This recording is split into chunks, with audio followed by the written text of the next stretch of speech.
Bienvenidos a la sesión de la tarde que empieza ahora y que sigue por varias horas, creo, y hay muchas charlas interesantes por lo que he visto en el programa. Lo que voy a hablar yo se refiere a almacenamiento de energía, almacenamiento y conversión de energía, o sea que estamos interesados en ver cómo hacemos para que las famosas energías renovables, o sea, la energía solar, que está tan de moda, y la energía del viento, y otras que posiblemente y esperanzadamente estamos tratando de que reemplacen a los combustibles fósiles. Vamos a ver si de a poco se va logrando. Pero como las fuentes estas son intermitentes, o sea que no están en forma permanente, tenemos que de alguna manera guardar esa energía para los momentos en que no hay sol, en que no hay viento, etc. Y entonces, ¿cómo almacenamos? Generalmente almacenamos en hay distintas formas de almacenamiento, pero la que vamos a hablar hoy son las baterías, o sea, almacenar en energía química para después transformar esa energía química en energía eléctrica. Ahora la tecnología de baterías está bastante avanzada en todo el mundo, pero aún hay muchos obstáculos, muchos desafíos que son necesarios todavía tratar de superarlos para que las baterías sean, por ejemplo, más baratas, pero fundamentalmente para que tengan más vida útil, mayor densidad de energía, o sea, más energía por unidad de masa, por ejemplo. Y si queremos ciertas aplicaciones, como por ejemplo autos eléctricos, que ya existen evidentemente en muchas partes del mundo, necesitamos que esas baterías duren por lo menos 500 kilómetros para que no tengamos que estar recargando en un viaje de razonable distancia. Fundamentalmente el último punto que tengo acá es muy importante, y es de que las baterías necesitan ser más estables y más seguras. Todos sabemos del famoso accidente reciente de Samsung. Y bueno, hay otros también, o sea, baterías son dispositivos que pueden ocasionar explosiones y definitivamente ahora, por ejemplo, esos Samsung 7 ya no se aceptan en los aviones. Es una cosa que es un problema fundamental de la batería que hay que tratar de estudiarlo. Ahora, ¿de qué depende esa estabilidad? Preguntémonos por qué es que las baterías se hacen inestables y por qué es que estos accidentes ocurren. Bueno, primeramente los componentes, todos los componentes de la batería, como hoy el doctor Seminario lo explicó, los distintos componentes, los electrodos, el electrolito, son componentes que fundamentalmente el electrolito son inflamables. Eso es un problema. Lo segundo es que durante la operación de la batería, como hay reacciones electroquímicas, puede ocurrir de que haya generación de gases, y especialmente oxígeno. Generalmente los electrodos son materiales que, por ejemplo, óxidos, y esos óxidos, al irse litiando o delitiando, o sea, el litio va saliendo o entrando, oxígeno se puede generar, y se puede acumular en esa pequeña batería, y obviamente se hacen unas presiones tan grandes que la explosión es casi segura. El otro aspecto es los materiales de los electrodos o de los electrolitos, que en sí son inestables. Hoy les voy a hablar, por ejemplo, de la generación de dendritas también, y les voy a explicar cómo es eso y por qué es que es tan perjudicial para la batería. Bueno, esta es una típica batería de ion recargable donde los iones se mueven de un electrodo al otro durante carga o descarga, y los electrones van por el circuito externo y van a proveer energía, la energía que necesitamos. Ahora, todo lo que sucede en la batería depende de los materiales. Cuán buena, cuán estable, cuán durable, todo va a depender de los materiales que utilicemos. Y por ejemplo, en este pequeño diagrama se observa cómo el voltaje de la batería depende de la capacidad tanto del cátodo, el electrodo positivo, como de la capacidad del ánodo.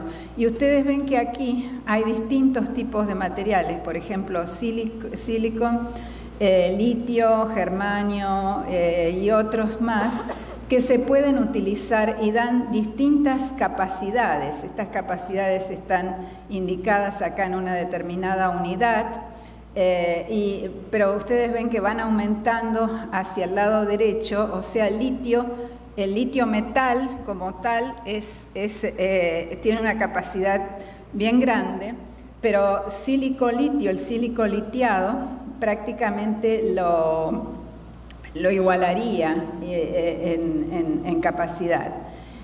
Sin embargo, el más usado generalmente es el electrodo de grafito. ¿Por qué? Porque es más seguro, no produce tanto problema, es mucho menos reactivo. El problema del electrodo de litio metal es que es demasiado reactivo. Y después, como les dije antes, los cátodos son generalmente óxidos. Aquí hay fórmulas de distintos óxidos. Y estos son los potenciales. El potencial del cátodo está en este rango, el potencial del ánodo está en este rango, y la diferencia va a ser el potencial que nos dé la batería, y queremos el máximo, obviamente. Bueno, hay otras baterías. Más recientemente, ahora la gente está tratando de desarrollar otro tipo de baterías, además de las de litio-ion, que son las que usamos normalmente en todos sus celulares. Generalmente se utiliza la batería de litio-ion, que es la que les mostré recién, pero la batería de litio-azufre, tiene una gran, se espera de que sea potencialmente mucho mejor, más económica, o sea, las ventajas que mencioné antes, más económica, más rápida, etcétera. Ahora, esa batería de litio-azufre tiene un electrodo de litio metal, como dije antes, y tiene un electrodo que es de azufre, pero mezclado con carbón. La razón que se mezcla el azufre con carbón es que el azufre no es electrónicamente conductor, hay que agregarle carbón que sí conduce electrones. Entonces se hace ese combinado aquí de azufre con carbón que representa este electrodo positivo. Pero el otro electrodo es el litio metal, que como les dije antes, ¿qué pasa? Cuando los litios vienen y se depositan sobre la superficie del litio metal en el proceso de ida y vuelta, ¿no? Durante carga y descarga, ocurre que, dependiendo de cómo es la superficie de este electrodo, el litio se puede depositar de una manera no muy ordenada y forma estas cosas que ustedes ven aquí, que se llaman dendritas. Esas dendritas son como agujas. Esas agujas crecen bastante y llegan a crecer tanto que tocan la superficie del otro electrodo. Imagínense que crecen desde aquí y se van hasta la otra superficie. Y ahí se produce el cortocircuito y se producen todos los problemas de la batería. Entonces, ese es un problema muy importante. Ahora, ¿cuáles son las ventajas del azufre? Que es abundante, de bajo costo, es menos tóxico, aunque parezca mentira, que los óxidos que se usan actualmente, y tiene una capacidad de almacenamiento bastante alta. Entonces, podría ser bastante útil. Ahora, ¿cuáles son los desafíos? Los desafíos que aún existen, ¿por qué no la utilizamos todavía? Dijimos, les mencioné ya el asunto de que el azufre no es conductor, Pero también un problema muy importante es que se forman unos compuestos que viajan, por eso se les llama shuttle, porque viajan de un electrodo al otro. Y estos compuestos, que son solubles en el electrolito, consumen azufre y consumen litio, o sea que no son favorables para el funcionamiento de la batería. Y por otro lado, el uso del litio metal también le da esa no estabilidad, baja estabilidad. ¿Cómo se mezcla? Y esto es lo que quería remarcar hoy, es cómo hacemos con la nanotecnología para utilizar elementos como el azufre y el carbón y mezclarlos de cierta manera, de tal manera de que den una estructura que sea favorable para que todos esos procesos microscópicos que tienen que suceder, sucedan. Por ejemplo, aquí se mezcla el azufre con el carbón. El azufre está dibujado en color amarillo y el carbón en color gris. Y ven cómo hay distintas configuraciones que se pueden utilizar para hacer de que estos electrodos tengan, por ejemplo, una buena estructura para que el azufre se pueda expandir, que eso sucede cuando se va litiando, y también para mejorar la conductividad y demás. Pero el proceso de litiación es lo más importante. Aquí están los compuestos que les mencioné anteriormente.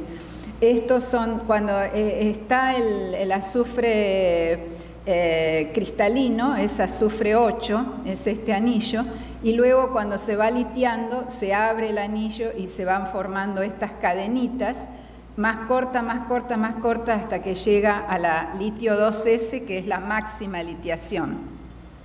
Y precipita, pero estos son los que les dije que se disuelven en el electrolito y hacen el efecto de shuttle, que no se quiere. La nanotecnología también se utiliza para solucionar ese problema del shuttle. ¿Cómo? Bueno, si por ejemplo utilizamos grafeno o óxido de grafeno en este caso, y se acomoda de manera de hacer un envolvente a la partícula de azufre. ¿Ven cómo aquí está la partícula de azufre envuelta en ese grafino o en ese óxido de grafino? Y esas especies, los polysulfide, esas cadenitas que les mostré antes, como que quedan atrapadas aquí. Entonces, esa es toda la gracia de esto, diseñar ese tipo de microestructuras para que sean capaces de, en este caso, a cumplir esa función de atrapar a los polisulfuros y que no se vayan al otro lado. Es la migración que les conté. Ahora les muestro algo más que lo hemos visto con simulaciones. Estos son los polisulfuros. Ven, ya están abiertos. Y estas laminitas que se ven aquí es el litio metal, ahora lo van a ver mejor. Hicimos cálculos para determinar qué tan favorables son esas reacciones y aquí lo hicimos en fase gas y en fase líquida, y cuando ven estos números que están calculados son energías de la reacción para que la reacción suceda. Si las energías son negativas, significa que la reacción es muy favorable, es exotérmica, o sea que libera calor, es muy favorable termodinámicamente. Esas reacciones van a suceder, o sea, es la reacción de litiación, el polysulfide se va a convertir en el de cadena más corta que les dije antes. Y aquí está cómo sucede en contacto con el litio metal. El litio metal son estos átomos que ven de color púrpura o violeta, y los amarillos son los azufres, y estas que ven aquí son moléculas de sal, porque el electrolito tiene sal y tiene solvente, también es un electrolito líquido. Entonces todo eso sucede y se van, como ven ustedes aquí al paso del tiempo, se van rompiendo las cadenas de azufre y se van formando ciertas especies sobre la superficie. Eso lo estudiamos con distintos métodos, vimos cómo sucede y cómo se van aglomerando los polysulfide y se van depositando sobre la superficie de litio. Acá lo ven más en detalle. Y aquí vemos las redes. las redes de lo que veríamos en detalle en el electrolito. Miren, estos son los átomos de litio y ven por cuántos otros átomos y moléculas están rodeados. Es como que lo rodean al litio mucho más de lo que normalmente uno esperaría. Y bueno, estas son otro caso donde no había sal y tampoco había polisulfide y cómo se disociaron los elementos del electrolito. Como digo, para que no haya tanta reacción, para que podamos conservar el azufre y vuelva el azufre al otro lado, se han desarrollado algunos aditivos que forman estas capas protectoras sobre la superficie. Pero entonces, si la película es muy delgada, siguen reaccionando. Aquí lo que vemos es que todavía las moléculas se están rompiendo, siguen reaccionando. Ya cuando llega a un espesor de 1.5 nanómetros, determinamos que más o menos está bastante más lenta la reacción. Ahora, los electrolitos líquidos, dije antes, son inflamables. Entonces, ahora la tendencia es movernos a electrolitos sólidos. Entonces, ¿qué tipo de electrolitos sólidos podemos utilizar? Y este es un esquema que fue publicado en esta revista el año pasado.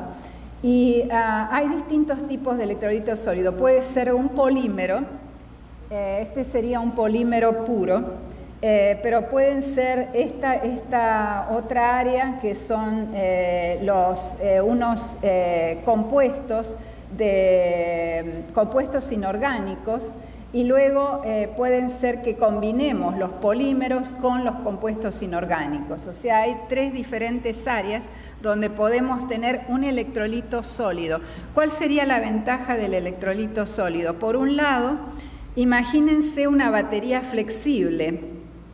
Eso sería muy útil para muchas aplicaciones. Por ejemplo, aquí les muestro algunas de esas aplicaciones. Una mano, un cell phone, un celular que se coloca sobre una mano, pero como las baterías son flexibles, tengo la posibilidad de hacer esto. Bueno, hay muchos, como ven acá, muchos ejemplos. Los que se utilizarían en medicina, eso sería muy interesante. 5 minutos. Ok, entonces toda esta tecnología es importante desarrollarla, y lo más importante es determinar cómo ponemos juntos estos materiales. No es tan trivial y se requieren de varias técnicas, tanto experimentales como de simulación. Como les habíamos contado en otras oportunidades, la simulación está tan avanzada que es ahora la mano derecha del experimento. O sea, siempre se hace primero la simulación y luego el experimento. Entonces, en esto es vital, porque tenemos que saber qué pasa si ponemos juntos estos compuestos, cómo el ion va a difundir, etcétera, y es todo un engorroso de verlo experimentalmente realmente, a pesar de que también el experimento ha avanzado mucho y es muy útil. Entonces las interfaces son muy importantes y no voy a tener tiempo de ir mucho en detalle, solo quería mostrarles porque también además el polímero, por ejemplo, el polímero no es conductor, tenemos que agregarle sales de litio para que se haga conductor, y esa mezcla sería una sal bien concentrada. La estamos estudiando también para ver cómo los litios se mueven en esos sistemas tan complejos. Todo lo que ven aquí, las moléculas de distintos colores, es porque son distintas especies químicas. Pero con la simulación podemos ir viendo cómo el litio se va desplazando y cómo va evolucionando el sistema hasta que llega al otro lado.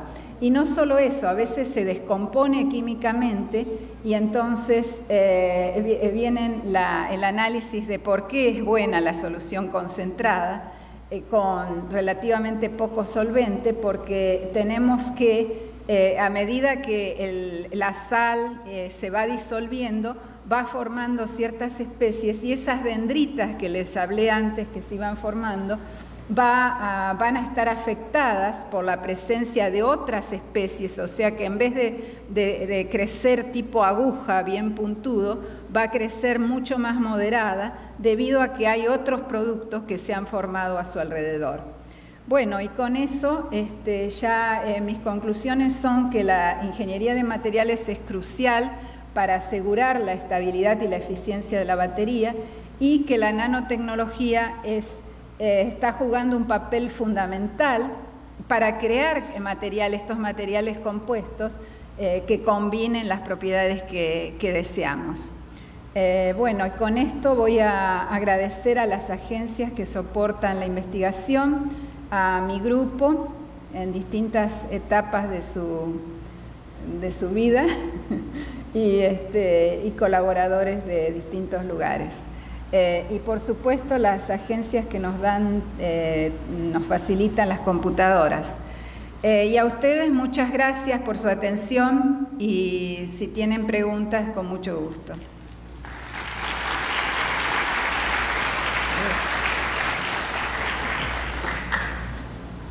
¿Alguna pregunta? Las podemos hacer luego. Muy bien, a ver un momentito. Estaba todo claro.